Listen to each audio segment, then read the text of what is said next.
एस्ट्रोलोजीमा एउटा प्रेडिक्सन गरिन्छ यदि केतु 7th हाउसमा भयो भने के हुन्छ धेरै ज्योतिषहरूले भन्नुहुन्छ कि केतु यदि 7th हाउसमा भयो भने त्यो व्यक्तिको विवाह चल्दैन अर्थात् विवाहमा अलिकति डिस्टेन्स आउँछ एट्याचमेन्ट हुँदैन डिट्याच हुने सिनेरियो क्रिएट हुन्छ अनि डिभोर्स हुने सम्भावना रहन्छ विवाह मात्रै होइन 7th हाउस हो बिजनेसको हाउस बिजनेसमा पनि पार्टनरशिप गर्दै नगर्नु भनेर धेरै ज्योतिषहरूले धेरै एस्ट्रोलोजरहरूले रेकमेन्ड गर्नुहुन्छ बट कस्तो अवस्थामा Ketu in 7th house divorce हुँदैन त आज म यो भिडियो मार्फत भन्दैछु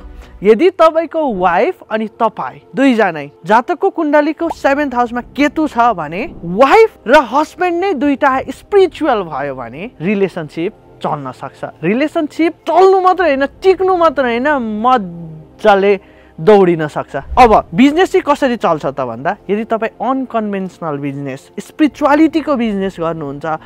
भनौं पूजा सामग्रीको काम गर्नुहुन्छ र पार्टनर ल्याउनुहुन्छ भने त्यस्तो बिजनेस चाहिँ चल्न सक्छ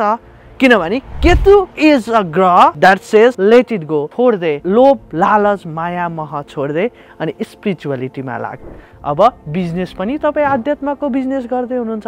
पार्टनर पनि तपाईको स्पिरिचुअल छ अनि केतुले यो कुरा फेभर गर्दैन त सोच्नुस् है त